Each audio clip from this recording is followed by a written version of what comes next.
Hello, Kirsten here, and today I want to talk about calories and the importance of calories and why we should not think that they are something bad that we have to remove from our lives.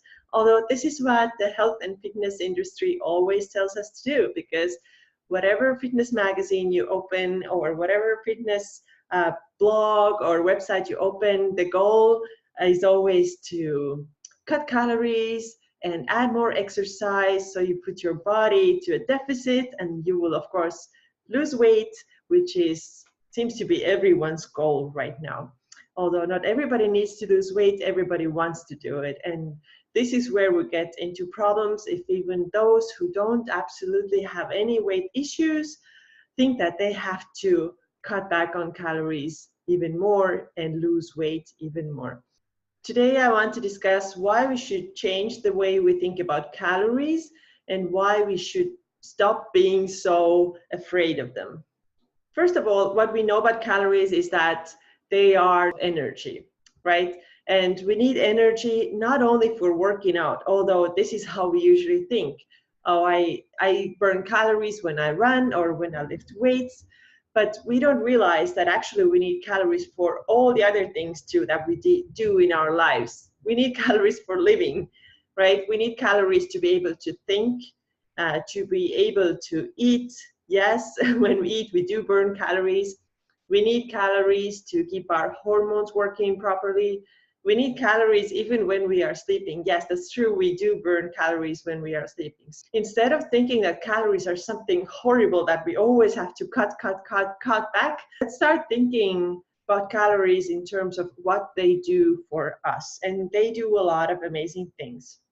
So some of us who are really obsessed with calorie counting, and that was me years ago, may know exactly how many calories a certain workout burns. For example, I was always thinking that running burns the most calories. This is the workout I am going to do. And that's what I did exclusively. I only run 6-7 days a week all the time.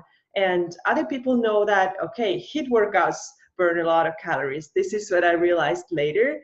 That HIIT workouts also burn a lot of calories. So people are like all about HIIT workouts, or they might be doing like spinning classes or weightlifting, and the workout they choose is often based on how many calories it burns. At the same time, the same people who are really obsessed with burning calories while they're working out are also very obsessed with eating not too many calories, right? Or cutting back on calories. So that's why they know exactly how many calories are in each food. And again, that was me too.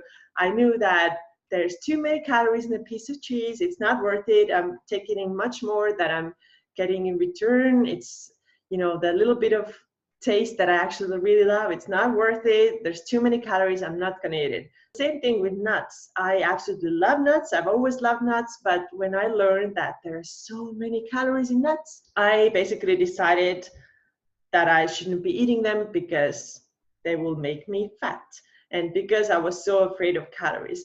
So I always thought that my body is like a math task that I should burn a lot of calories and take in as little as possible, and this is how I lose weight. And this is why I actually became really afraid of calories. But now to the important part. Our bodies really, really need calories. And this is where I want you to start changing your understanding, the way you think about calories. Instead of thinking that they are so bad, they make me fat, they make me ugly, they make me gain weight, start thinking about all the good things that calories do for you. When I started my recovery from hypothalamic amenorrhea and I started eating more calories, here's what I found.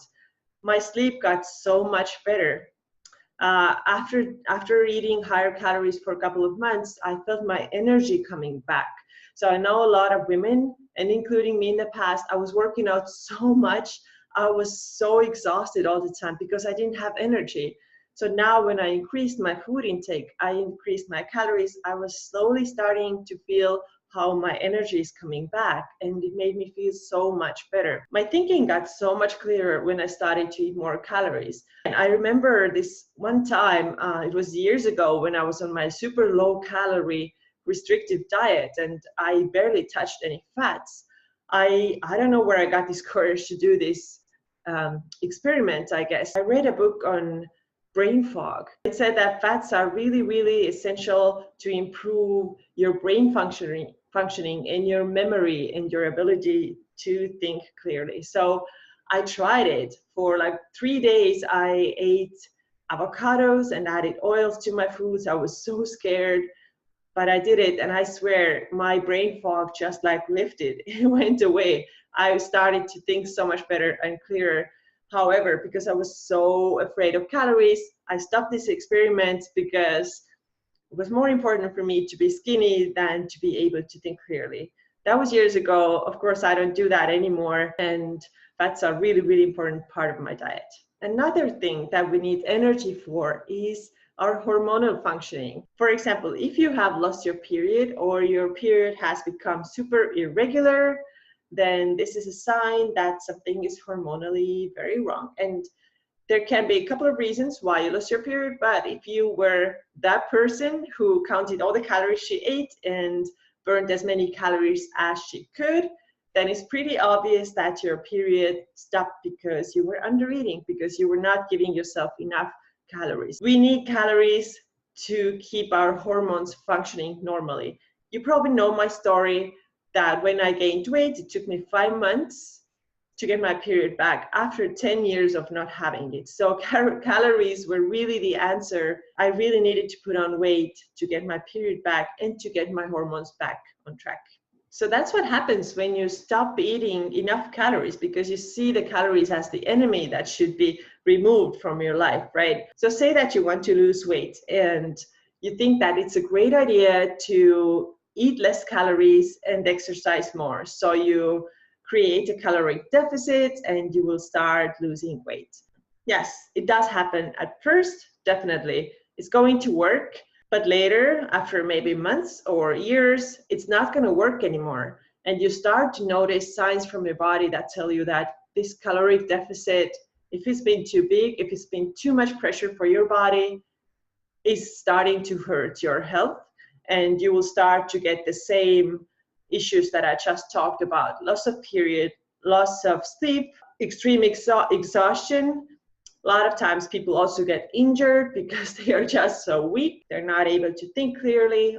Our bodies adapt, and if there are not enough calories coming in, they start thinking, okay, where can I use less calories because I don't have enough? It's like not having enough money. If you only have $50 in your wallet, you're not going to book an expensive trip to somewhere. You just can't afford it. So you take care of the main things, like, okay, what do I eat today? But you're not going to book this expensive trip to, I don't know, wherever your dream destination is. So your body is the same way. And because it doesn't have enough calories, it's going to turn off some functions that are not very, very important to it. So what happens to a lot of women is that they, for example, start losing their hair. It's not necessary for our bodies to have hair. So it can just let go of that, or let go of the period, because period is not necessary for your survival. At the same time, breathing is necessary. So it's not going to stop you from breathing, right? We still have energy for that. So this is how our bodies adapt to calorie restriction.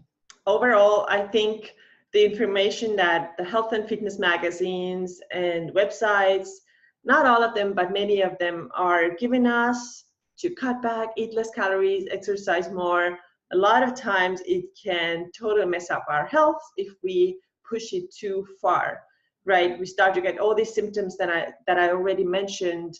And if we lose the ability to function properly, does it even matter that we lost weight? You work out a lot, if you walk around with like super lean body, but your body is not working inside, your hormones are not working, and you're exhausted and you can't think clearly, then it's not worth it. So that's my little tip for you today. Don't be afraid of calories. Eat enough food. Choose the way of movement that it's enjoyable. Choose the foods that are enjoyable. And don't think about how much this workout burns and how many calories does this food have. Find the things that are enjoyable and your body will find the balance. That's it from me today. Thank you so much for watching, and I will talk to you next time. Bye-bye.